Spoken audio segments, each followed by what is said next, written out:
Hello, everybody, and welcome to the Astro Show, a place to be if you're curious about the cosmos. I'm your host, Dr. Sam, the founder and executive director of Wyoming Stargazing. Here, you can pick the brains of astrophysicists, get advice from an aerospace doctor, learn about what astronomers have to say about life, and find out what's going on above your head, all in the same place. So we hope you join us on all second and fourth Tuesdays of each month at 6 p.m. Mountain Time. You can join us on YouTube, Twitch, and now Facebook. As always, we would love to hear from you, so please call in, make a comment, ask a question. You can do that by using the info on your screen. You can also chat your questions on Twitch and Facebook. So yeah, we would love to hear from you. So say hello this week. On this week's show, we have Dark Sky Ambassador Michael Marlin. Among other things, Michael is a screenwriter, published author, and astrotourism consultant. He'll be here later on to tell us all about that. But before he joins us, let's welcome our co-stars. First, doctoral graduate in astrophysics from the University of Chicago and host of her own YouTube show, Nora's Guide to the Galaxy, it's Dr. Nora Bailey. Hey, everyone. Hey, Nora. Next, Director of Education and Public Outreach at the Vera Rubin Observatory, it's Dr. Lauren Corleys. Hi, happy to be here. Lovely to have you. And we're hoping that Dr. Danny might join us as well, but she is on call again at her hospital doing surgeries. So we will see if there's a spot between surgeries for her to join us. Only time will tell. So let's get going with this evening's show. We're going to start off with astro advice, life advice from astronomers, astronauts, and other scientists. So I'll read the quotation for the week, and then the co-stars will have a few moments to guess which of the four possible quoters actually made that quotation. So the quotation is this: I chased my dreams. In the end, find what gets you excited and chase it. So the four possibilities of the individual who said that are A, Guion Bluford Jr., who was the first African-American in space.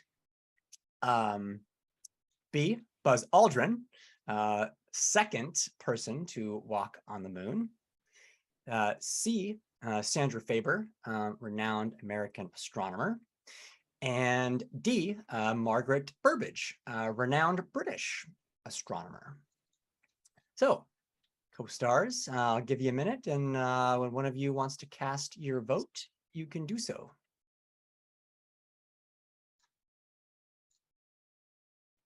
I have no idea, so this is a kind of blind guess, but I'm going to go with A. Okay, Guion Bluford Jr. So I was going to guess A too, even though I don't know. Okay, fair enough. The last time I tried to spread it around, I did not gain any points. And so I'm sticking with my gut this time. Okay, I love it. And the answer is Guion Bluford Jr. An amazing, amazing individual. I had heard his name before, but I really didn't know much about him. So beyond being the first African-American launched into space, he was a incredible fighter pilot for the US Air Force. He flew 144 combat missions in Vietnam. And then he went on to earn a doctorate degree in aerospace engineering from the Air Force Institute of Technology. He flew several different shuttle missions, was responsible for actually physically launching several classified Department of Defense satellites from the ISS. We still don't really know what he kicked out the bays of the ISS, still classified. And he did quite a few of those secret deployments of US DoD satellites. And then after he retired as an astronaut, he decided to get another master's degree in business management from the University of Houston, and then joined the private sector, where he still is doing technology and engineering services. So quite an illustrious career, and a very, very simple and poignant quotation. I would love to hear your thoughts on it.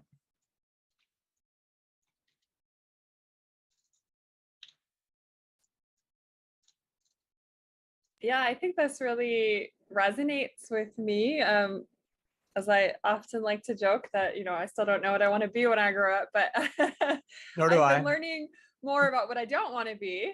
And one thing I did in that journey was I had a pretty stable and good job that I hated. It was a fine job. It just I didn't like it. It didn't excite me, and I decided to go back and get my PhD because astronomy does excite me. And while maybe that was not strictly necessary for what my next step is going to be, I had a really great time, and I'm glad I did it. And I still, trying to follow that scent of what really gets me excited. That's awesome. Thanks, Nora.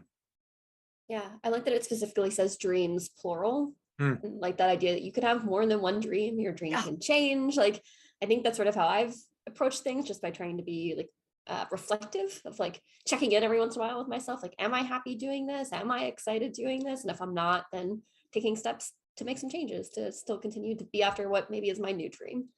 So I like that it enables that sort of flexibility. And then it also is sort of a call to action, right? That dreams don't just fall into your lap. You do have to go out and chase them if you can. And so yeah, I love that. And yeah, the fact that it is a moving target, I think is really important for people to understand. I consider myself pretty lucky that I realized really early on in my life that I loved astronomy, and really all I wanted to do was just teach people about the night sky. And I went on a fairly circuitous route to do that. But like from the time I was in high school, I was pretty sure that's what I wanted to do, because it made me the happiest, and it was just that simple for me. When I would go out at night on my college campus with the telescope, it didn't matter how crappy my day had been. When I was out there just like under the stars, showing passersby, Saturn or the Hercules globular cluster, I was happy, and I was totally in the moment. And it was really, really easy to be in the moment when I was doing amateur astronomy. So it's just, it just made sense.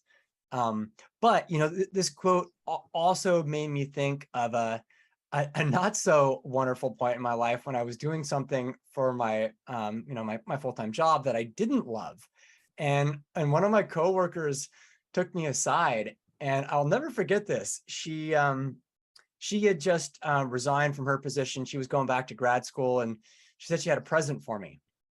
And she started taking these rocks out of her pocket and handing me these rocks. And each rock had a word on it that was a descriptive word of me, of something that she admired in me. Right. So there are all these like really nice compliments, and, I was, tearing up as she was handing me these rocks.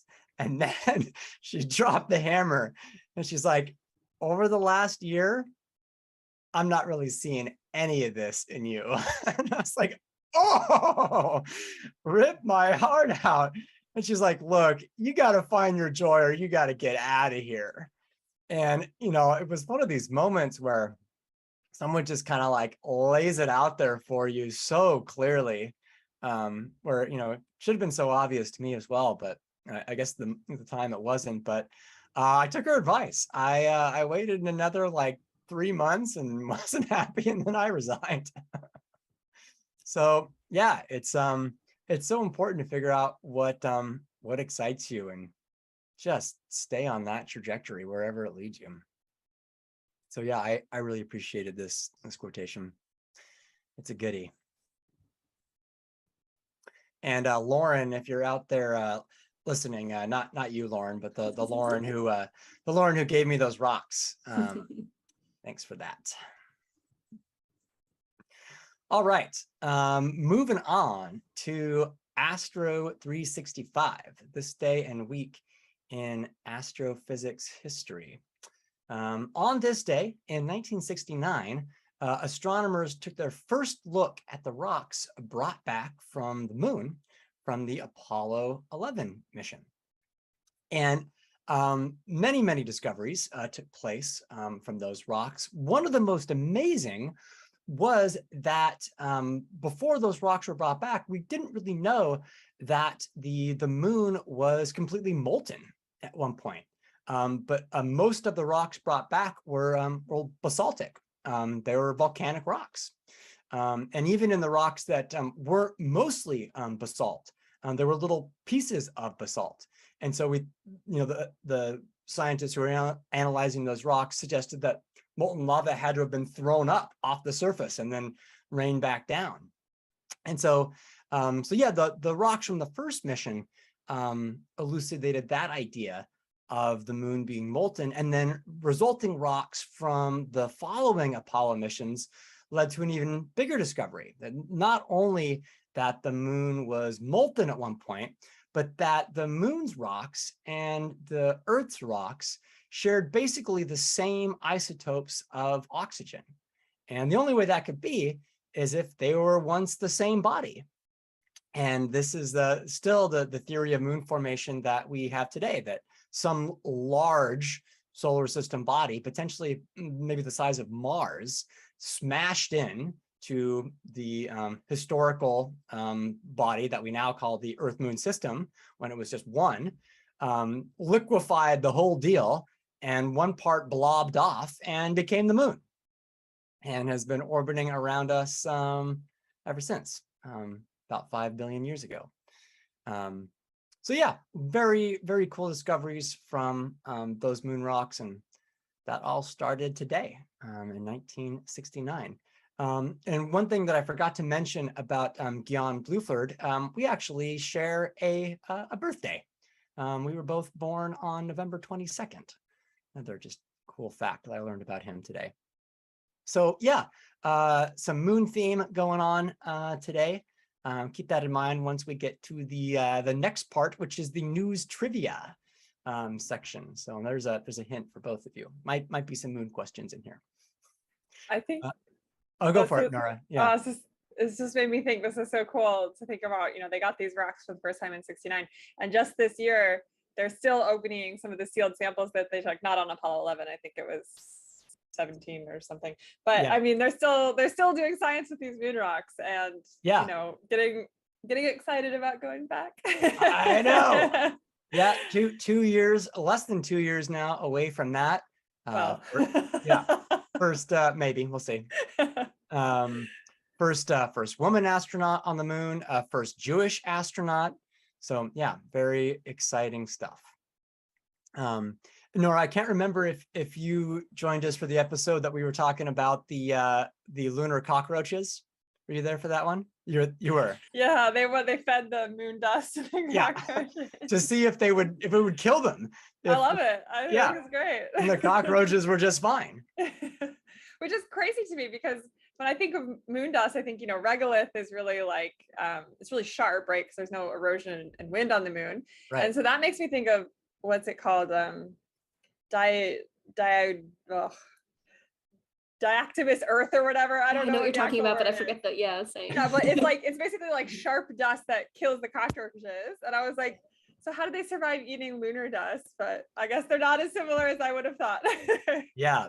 Yes. Speaking of similarities in lunar material and Earth material, so I was curious if there had been any updates on the lunar theory of origin with this giant object Theia smashing into us. And it turns out that a couple of years ago, a graduate student at Dartmouth did a new analysis on all these moon rocks, not just from Apollo 11, but from all of the Apollo missions. And he found something really startling, that the isotopes did not exactly match those on Earth from the lunar material. They were very, very close.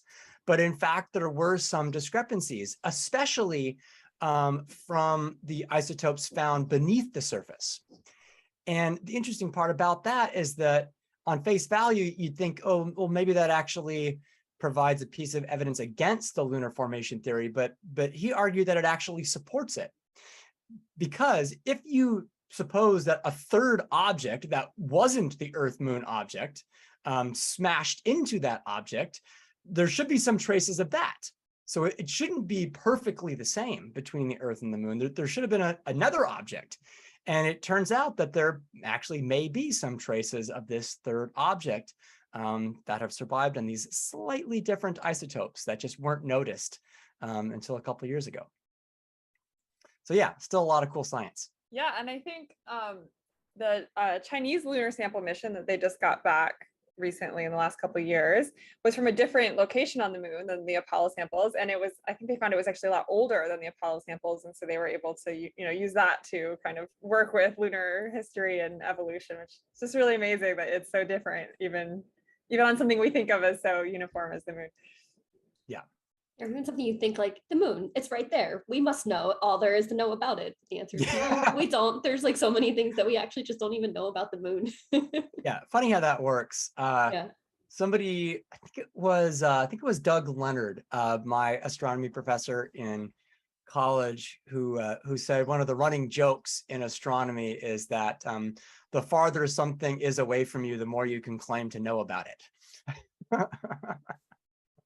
And Doug studies supernovae on the other side of the visible universe, so he can claim to know a lot about those. But yeah, our closest solar system neighbor, not so much. And I think you can really you can trace that all the way back to the human brain. What could be closer to our understanding of everything, and yet we know pretty much nothing about how the brain stores information. So yeah, we've got a long way to go before we wholly understand ourselves. All right, should we get to this news quiz? All right, let's do it. Nora, you are up first. Here you go. First question. All right. New research suggests that sulfur dioxide found on Europa likely originated from blank. Don't have to go far to look. I have no idea. I'm gonna guess Io. Yeah. I hear Io. sulfur. I think Io. I do too, right? Just around the corner. So yeah, it seems like somehow ejected sulfur dioxide from Io. Well, from Io all has those some mean volcanic activity. So. yeah, right. Yeah, it's like the volcanic planet or moon of the solar system, and yeah, who knows? Maybe the Milky Way. We don't know yet. Well, excellent job. You now have 2 points and the lead. Second question. NASA's moon rover Viper, which aims to search for blank, was delayed 1 year until 2024 after requests for more ground testing of the lunar lander. Yeah, I saw that. Bad news. I believe the V is for volatiles, which basically amounts to water. Yep, water ice. Yep, you got it. Nicely done. 3 points for Nora. And last but not least, new images from the ESA's high-resolution stereo camera show that Valle Marineris Canyon on Mars drifting apart due to blank. Wait, so it's actually spreading. Oh, okay, I see. So you're asking for what is drifting apart. Well, what's drifting apart are the canyon walls of right. the canyon, but the question is why? Why are they drifting apart? Why are they drifting apart? That's a good question. Yeah.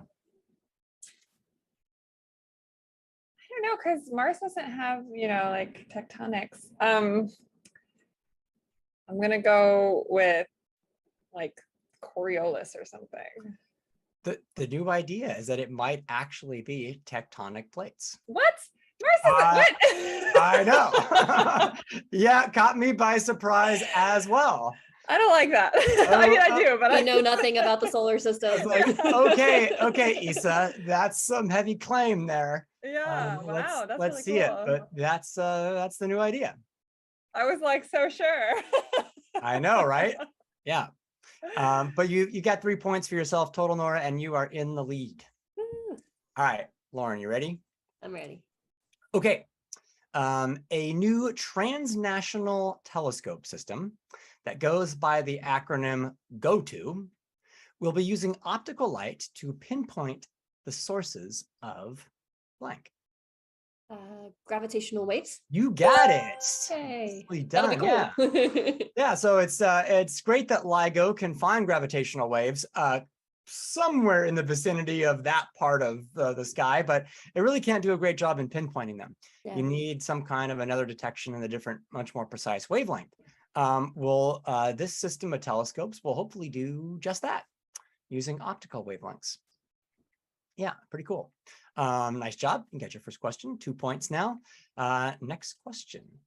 2 California startup space companies, Relativity Space and Impulse Space, announced last week that they intend to jointly launch the first commercial mission to this planet in 2024.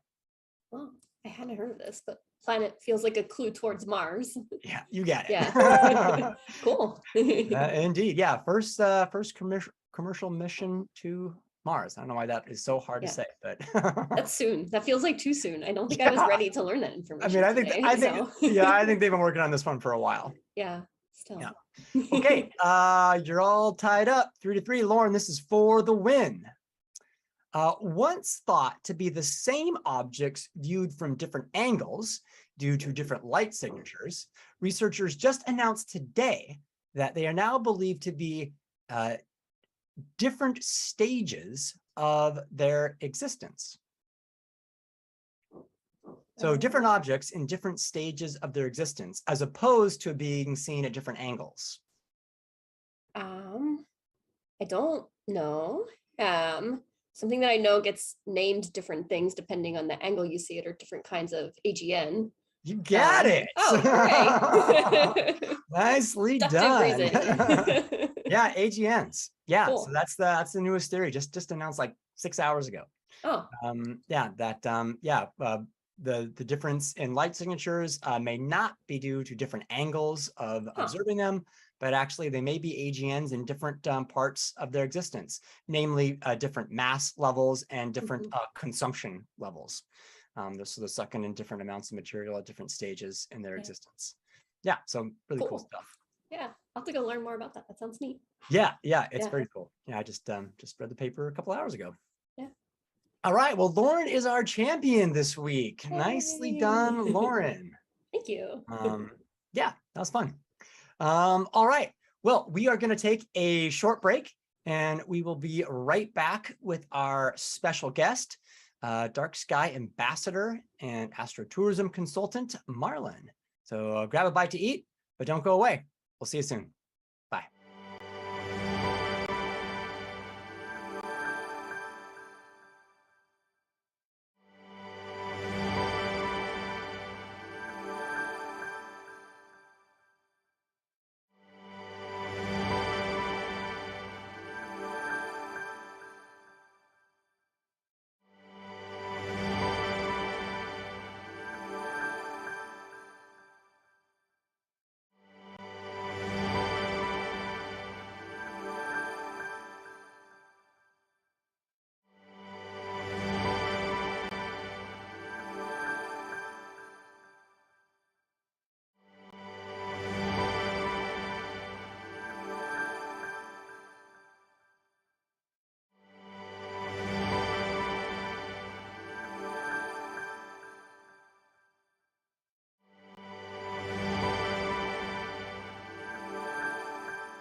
Welcome back, everybody. We are here with our special guest, Marlin. Marlin, thank you so much for being here. What's up? As they say here in Hawaii. Excellent. Thanks so much again. I'm really psyched to have you this evening. And we'd like to start all of our conversations with our special guests with the same question, which is, what's the one question that you wish everybody would ask you, but nobody ever does? Oh, that's my cue. That's your cue. Yeah. Yeah, the question I always want people to ask me is, why is it that people call me a Renaissance man? Oh, that's a great question. You're going to give us an answer to that? I didn't know I was supposed to have an answer for it. No, I just put you on the spot. We don't usually ask for answers. I get called that because my interests and my work has been in a number of different fields. When they say that you're a professional, then you're making 100% of your income in that. If you're a semi-professional, then you're making a portion of your income in that. So I've been a professional juggler comedian and a professional director, producer of a theatrical show. I've been a semi-professional. No, I was also a professional elephant groom and a professional clown. And then I went on to be a semi-professional toy inventor, game designer, homesteader. I took some land here in Hawaii and basically carved out of the jungle a place where I'm living now. I live off the grid. I catch my own water. I participated in building the houses. People always go, "Did you build it by yourself?" And I'm going, nobody builds a house by themselves. You're always working with the crew. You can't lift these beams all by yourself. You work with other people. And somehow that always seems to diminish it in their eyes. Oh, I thought you did it all by yourself. But the place that I'm in right now, I did all of the electrical wiring, the plumbing, learned how to frame windows. I had people help me put in the sliding glass doors and some of the ceiling parts. But yeah, so there's that. And now this new career that I'm on has to do with astrotourism and space tourism. And having written a book about it, astrotourism, stargazers, eclipse chasers, and the dark sky movement. So I have a wide range of things. I'm also a cartoonist and have a book out called The Contemplative Navel that I wrote and illustrated in '95. And one of the biggest thrills is having someone in their 20s pick the thing up and go, "Hey, this is pretty cool." So for it to be able to endure all of these years and still be relevant. That's great. Well, yeah, I mean, I would say that pretty much qualifies you as a Renaissance man. Okay. So you've done so many things. How did you end up doing stuff with astrotourism and dark sky preservation? So when I was working as a juggler in Las Vegas and LA, I'd make the drive back and forth. And between those two cities are some really remarkable skies. Some friends of mine took me out to see Halley's Comet. And we had to drive about 3 hours to get away from the glow of Los Angeles. And looking up at that sky for the first time, really, really seeing it, the first thought that came to my mind was, my God, this goes by unnoticed every night because people's lights are on. And so then I started doing performance art. I studied with this woman named Rachel Rosenthal, who was the grande dame of performance art. Back in the 50s, they were called happenings. And so started doing this work in the dark, trying to recreate the same sense of awe and wonder that people had in the dark looking up at the night sky. And the first prop was a smudge stick, a bundle of sage, and I would blow on it and my face would glow, and you tap on it and all the little embers would come out. And the question I'd ask the audience there in the dark was, do you know another star besides the sun? The Milky Way Galaxy is billions of stars and it goes by unnoticed every night because of our lights. The irony is that when I can't see the heavens that I belong to, I forget that I belong to the heavens. And so that started me on this journey to create this work that eventually became Luma, which was a cast of 7 people. We toured to 15 countries on 5 continents, over 300 performing arts centers, including the Kennedy Center. We were on the Tonight Show, and it was all done in the dark. Cast was dressed in black. Totally, you couldn't see anything. You just saw these things moving around in the dark. And it was all about bringing awareness to the loss of our night sky due to light pollution. So in 2017, I was on this radio show in Tahoe talking to, it was an NPR, talking to the host about the dark skies over Lake Tahoe and how they were being slowly diluted because of the lights. And I had Scott Frerbrand on, who was at the executive director at the time for the International Dark Sky Association.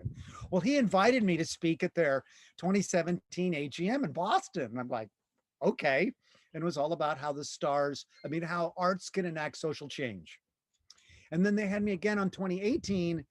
And the talk that I gave was, if we're going to be saving the stars for the next generation, how do we capture their imagination? How do we get them involved? And then at that conference, the International Astronomical Union representative, Connie Walker, said, hey, we want to draft you. We want you to be a dark sky ambassador. So then I made this drift from being an artist into the world of science. So that's how it happened. It was an organic progression. That's super cool. We had an astronomer on a couple of weeks ago who drifted into becoming an artist. He does these incredible astronomical visualizations. And so, yeah, I love the dichotomy of the two of you. That's so cool. Yeah, it was a long answer to a short question. No, it's wonderful. So you gave a TED talk, a TEDx talk, yeah, which I absolutely loved. And there was one phrase that you used, which I've been using because I absolutely love it. You said that the best show on Earth isn't on Earth. Yeah, the greatest show on Earth isn't on Earth. Yeah, you're right. It's not. And it's unfortunate that so many people live under this dome of light. 80% of the North Americans can't see the Milky Way Galaxy anymore. So when they do finally have a chance to come out and see it, it triggers something in them. I have a couple of Airbnb rentals that I have here on my property, and people come out of their car who've traveled from San Francisco or LA, and they look up, and the first thing they do is they're struck by the magnificence of the night sky. And there are many stories about people being brought to tears the first time they see the Milky Way. And it's either from being struck by the awe that it's inspiring, or maybe the sense of, this is what I've been missing all my life. Yeah, I agree with you. I think there really is a piece of our humanity that we lose when we don't have a dark night sky. Well, we evolved with it. We take in so much information in different ways, like smells can trigger memories, or sounds in a song will take you back to something. And I was flipping through YouTube and I came across some Godspell songs, and it was in my high school, and they started playing. I was like, I remember those lyrics, and I was singing along going, wait a minute, that's crazy. We are talking like half a century and I still remember those lyrics, and I haven't sung the song since. So think of the information that we're not getting by not seeing the stars. Yeah. That is our connection to eternity. And one of the things that I mentioned in it is like, when I can't, when we become disconnected from eternity, that's when we fear death. Because that's where we came from, and that's where we'll go to. And that is one of the things that I think other cultures have a culture around dying. It isn't something to fear. It's a sense of going home. Yeah, I love that. So you wrote a book about astrotourism. Yes. So how do you see that fitting in with your passion for preserving dark night skies? Our system of capitalism Hmm. puts a monetary value on a resource.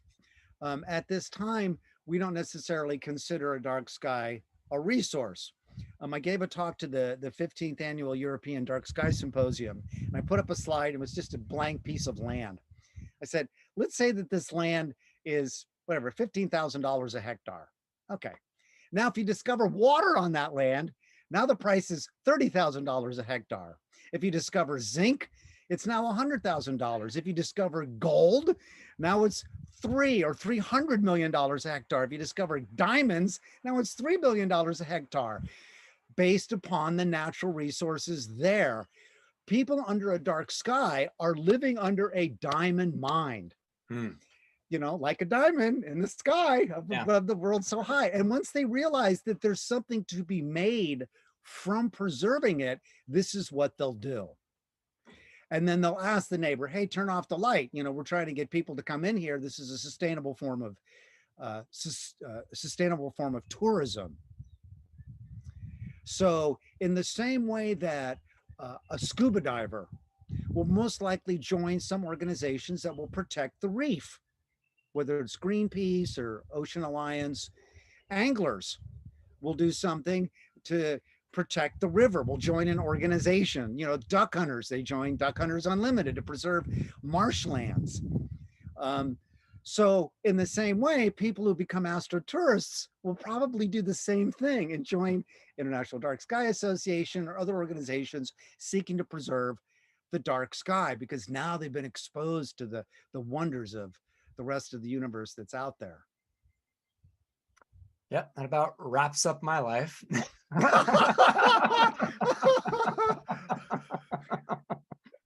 Yeah, I mean, man, I couldn't agree with you more. I mean, that's exactly why I run an astrotourism business. Yeah, and people aren't aware of it growing as much as it is. I think it was in 2016, Condé Nast put something out that said astrotourism is now a thing. And what's really amusing is that astronomy tourism has been around since the 40s. And it was just astronomers that participated in that, you know, professional and amateur.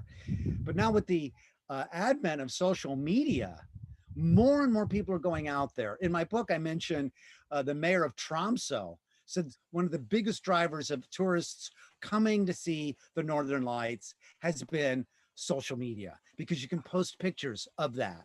Whereas, you know, 15, 20 years ago, it would be a professional photographer who had to go there, take the photo, send it into the editor. It would get printed in a magazine. The magazine would get distributed, and finally you got to see the pictures of the Northern Lights. But now it's all instantaneous.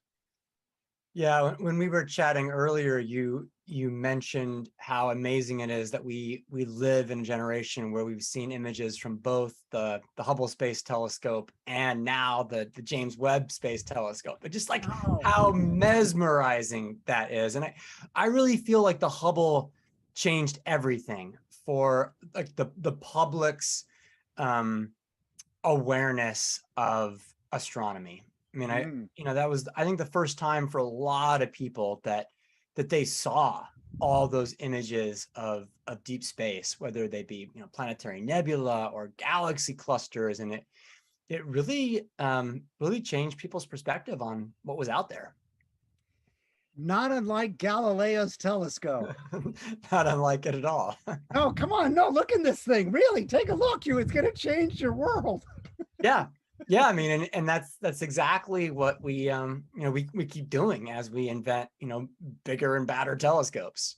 I had the pleasure of meeting Scott Altman, who was a astronaut on several of the shuttle missions, and he actually flew the last shuttle mission that did repair work on the Hubble Space Telescope. And when he did that, he actually brought up a replica of Galileo's telescope. And he gave me this amazing picture of him in the ISS holding Galileo's telescope, like just floating right in front of him. And through the window behind him, you can see the Hubble Space Telescope. That's It's so cool. cool. Oh Yeah, my God, that's fabulous. it's so cool. And you know, like, unfortunately, there won't be like a trio with the James Webb a little bit farther off, because No. it's way farther off. Yeah, it's way.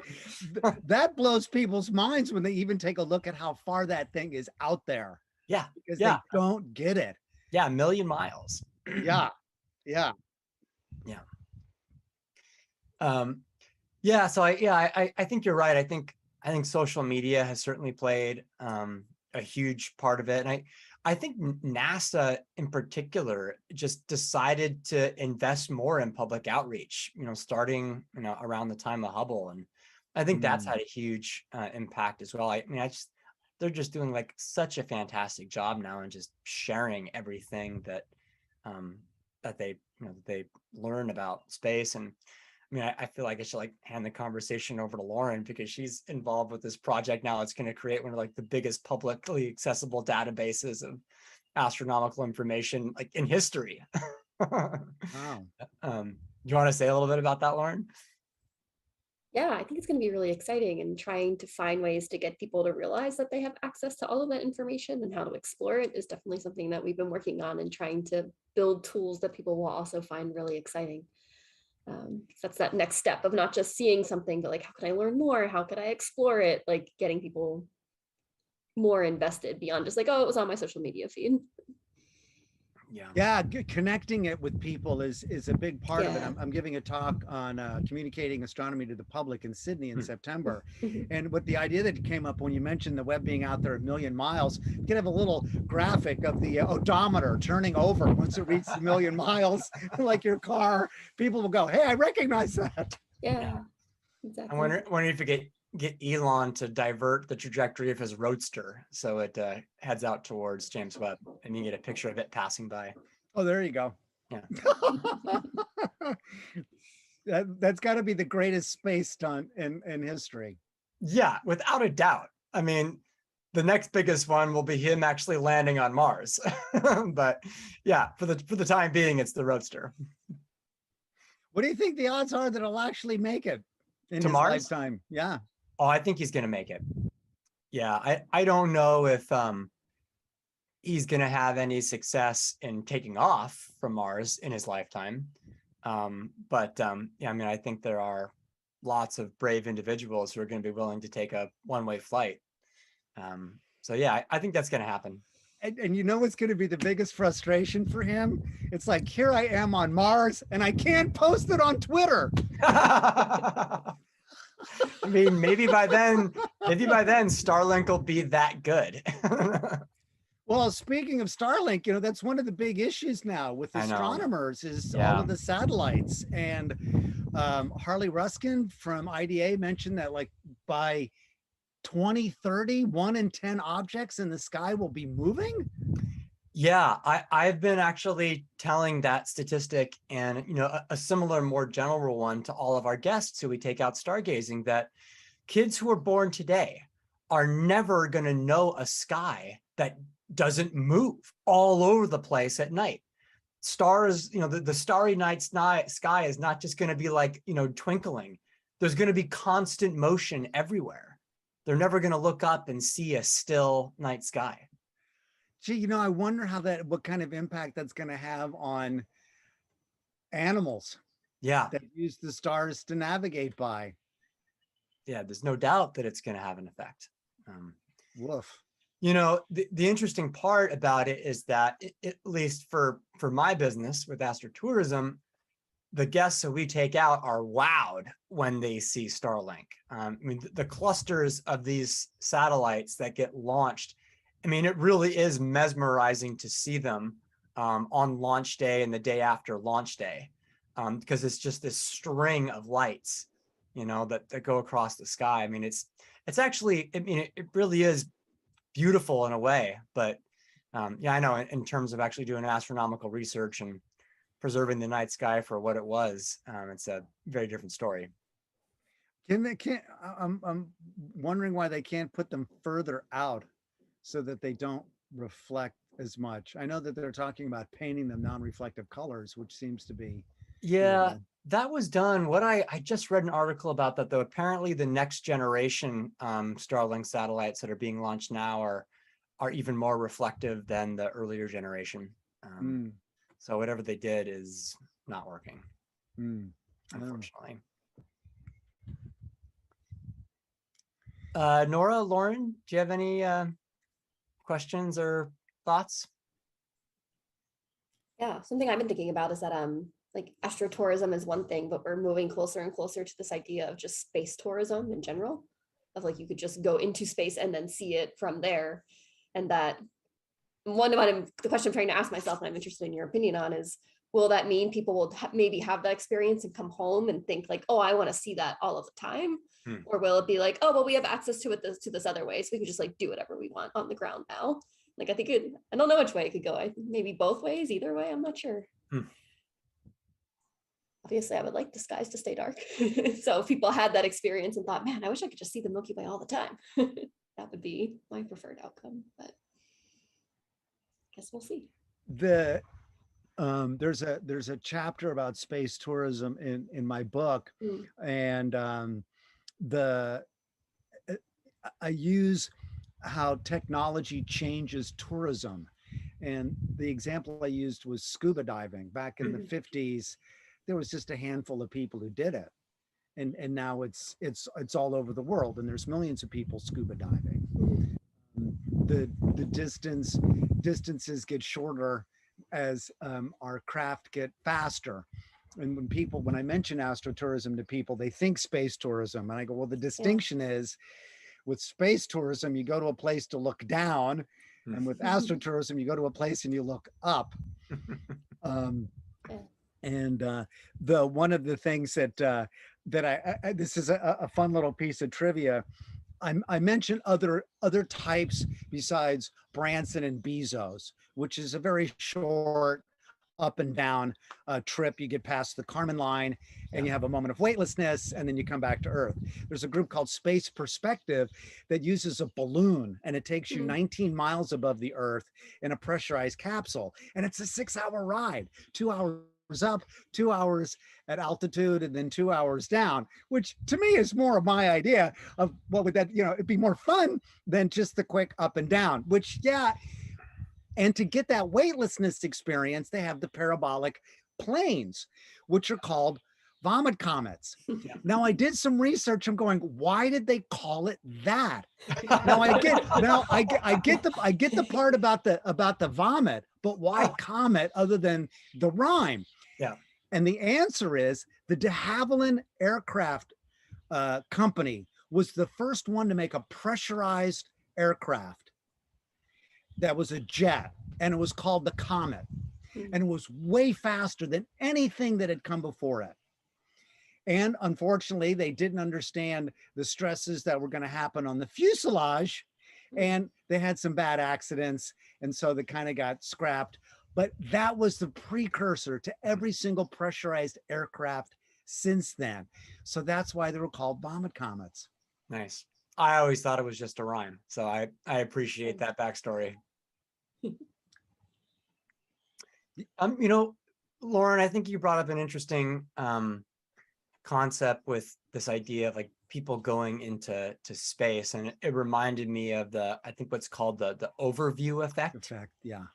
Right. So this is what like some astronauts report, that their awareness has been changed when they see the Earth as an interconnected whole from space. And I have a sense that that's what drove Richard Branson to do what he's doing with his space tourism. I don't know if that's the same motivating factor for Elon Musk or Jeff Bezos. I think it's probably different for them, but it does seem to be for Richard Branson. But I wonder if that effect is relegated to a certain type of people, like astronauts, right? I mean, that's the sample that we have, right? These absolutely amazing individuals who already have, I think one could argue a pretty amazing awareness of, humanity as a whole for like the type of work that they're in. But I wonder if that is what we're going to see with, increased space tourism. Are more and more people going to have that experience of the overview effect? And how does that fit in with what we're doing on the ground with astrotourism? I feel like it depends on how common an experience is, right? Like it's still this like magnificent thing to be able to have that experience. But if you're, I don't know, I drive my car every day. That's also pretty amazing that I can just like go 60 miles an hour without thinking about it. But like I do it every day, so I don't think about it. Once space travel gets to that point where you're like, I got to go up into space today. I think maybe that's when you could see that. I think there's a correlation there. So, because I'm saying is I think there's hope that more people will have that effect for at least a little while until we reach that point where this is just something that we just do because we can. And so, yeah, I think probably even if it's not, a totally universal thing, I think it'll probably be relatively common. I mean, if you think about on an airplane, how many people like to look out the windows and sorry, my fan is on, like to look out the windows and see the Earth that way. Like that's a pretty large number of people in my experience. So I think that kind of desire to kind of take it all in and maybe be changed by it, I think would hopefully be at least somewhat common. Yeah, I hope you're right. I'd like to think so. But I mean, I don't know. I wonder whether the commonality of it is the driving factor. I mean, I've promised myself a long time ago that if I ever get tired of looking up at the night sky, like I'm going to find a different profession. It hasn't happened to me yet. I mean, it's probably been 20 years since I've been started to do it professionally, and much longer than that since I did it as a hobby. And I don't know, every time I see the rings of Saturn through a telescope, or just the Milky Way arching over my head on a really dark night, like I don't know, it's still just as mesmerizing to me as it was the very first time. That's nice. I'll definitely admit, when I was doing a lot of star parties, I would get to a point where I'm like, oh, we're just looking at the moon today. People would be like, but we're looking at the moon today. I'm like, oh, right, I forgot. Like, I mean, the moon is definitely one of the things that still wows me, actually. Yeah. Under high magnification. Yeah, it's pretty sweet. So Marlin, one of my buddies who is helping to design an observatory that we're building out here in Jackson. He's an architect. He wanted me to ask all of our upcoming special guests a question that he kind of finds provocative, especially with all the new images from the James Webb Space Telescope. And his question is there a single image that you've seen of space that has been the most memorable, either one that you've actually seen in person looking up at the night sky, or something that you've seen a picture of from the Hubble Space Telescope or some other telescope? Is there one image that really stands out for you as like, whoa, that is mind-boggling? Yes, and I just wanted to make a quick comment about the overview effect. Yeah, please. William Shatner, who was not an astronaut, but he played one. What he was struck by, and I think most people are struck by when they go up, is how thin the atmosphere is around the Earth. It's just so thin compared to the vastness of space. And that's what, for him, triggered him about, the frailty of the Earth. The question about the image, one of the ones that burns into my mind that I won't forget, there was a full lunar eclipse recently here in Hawaii, I think it was last year, and I was up on my roof, and when it finally went full red, I could see the moon and all of the stars real close to the moon. And you don't get that when the moon is full, because it's washing out all of the other stars. But to see the moon there and all of the stars around it, that one is just mind-blowing. And then of course the total solar eclipse, the first one that I saw was in 77, I think, that went across we drove another like 5 hours to get 7 seconds of totality driving into the center of it. And when when the moon passes in front of the sun and all of the stars come out at once, bam, just like that. And you never get that because there's the slow transition into night, and it takes a couple of hours. But for all of them to just appear suddenly like that, no wonder ancient man thought the world was coming to an end. I mean, why not? Yeah. And then they figured out the whole eclipse Right. path, and then all of the stars go away that quickly. And so my mind is having to now comprehend, going, the stars are always there, even in the day, but I can't see them. Yeah.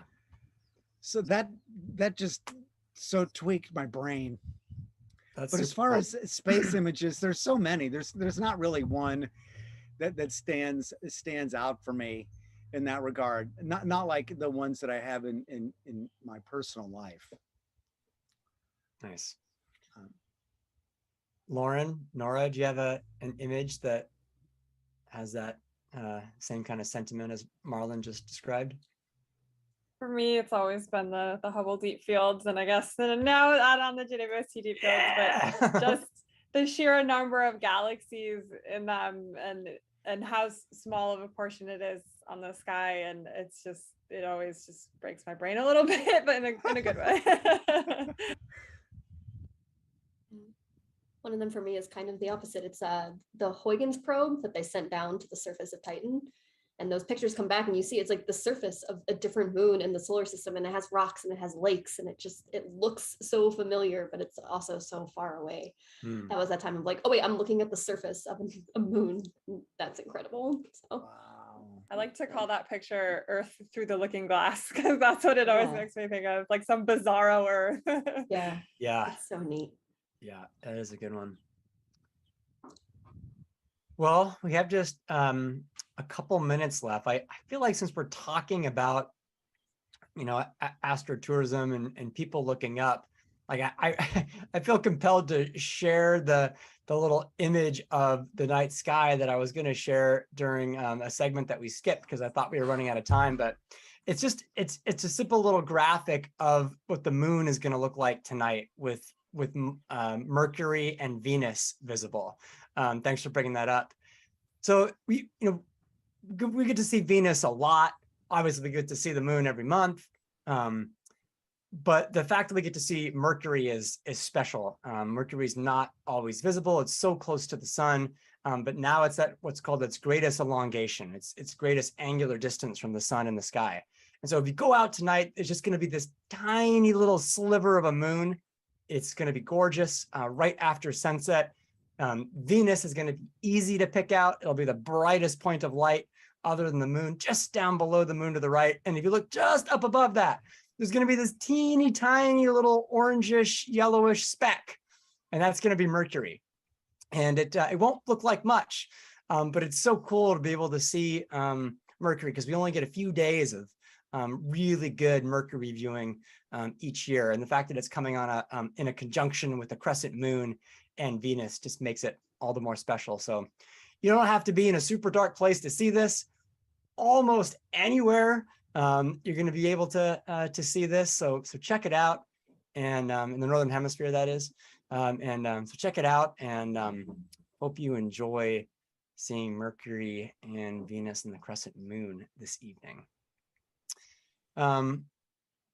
Marlin, do you have any final words of wisdom or anything you want to leave everybody with? Final words of wisdom. Yeah. Oh, boy, that really puts me on the spot. It doesn't have to be profound. I mean, it can be simple. Well, thank you for the opportunity for letting me come onto the show. It's always fun to be able to talk about this stuff and share perspectives with people. And I guess it's thank you for the opportunity to be able to even mention my book, Astrotourism: Stargazers, Eclipse Chasers, and the Dark Sky Movement. And one of the things that I took a special pride in was expanding the field of astrotourism by including astronomical clocks, megaliths, and sundials, which I like to call star clocks. I mean, come on, star clock has a much more panache to it than simply sundial. And some of them around the planet are really spectacular. And I always like the fact that the pithy sayings on sundials, all hours killed, all hours wound, one of them kills. Or the other one is, one of these hours will be your last. Wow. So the Ouch. sun, yeah, right. Well, it's, and then so the sun, the star clock or the sundial allows us to contemplate our mortality, but looking at the stars in the heavens allows us to contemplate our eternity. That's lovely. That is a great place to wrap things up. Thank you for that. Yeah. Well, it's been a pleasure, Marlin. We really appreciate your time. We've got a thank you gift for you for being here, and Maggie will connect with you about that. So thanks again. It's been great. Yeah, and I definitely am going to read your book, and as soon as I do, I'll give you some notes. I can't wait to get them. Laura and Nora, thanks as always for being here. Wouldn't have the show without our co-stars, so thank you so much. Yeah. All the folks behind the scenes who make this happen: Maggie, our operations director; Gavin, our stream master; all the members of the board of directors of Wyoming Stargazing; all of our donors; and of course, all of you at home who are watching. Thanks so much for tuning in, and we hope to see you again in a couple weeks. Until then, be well, and don't forget to look up. We'll see you next time.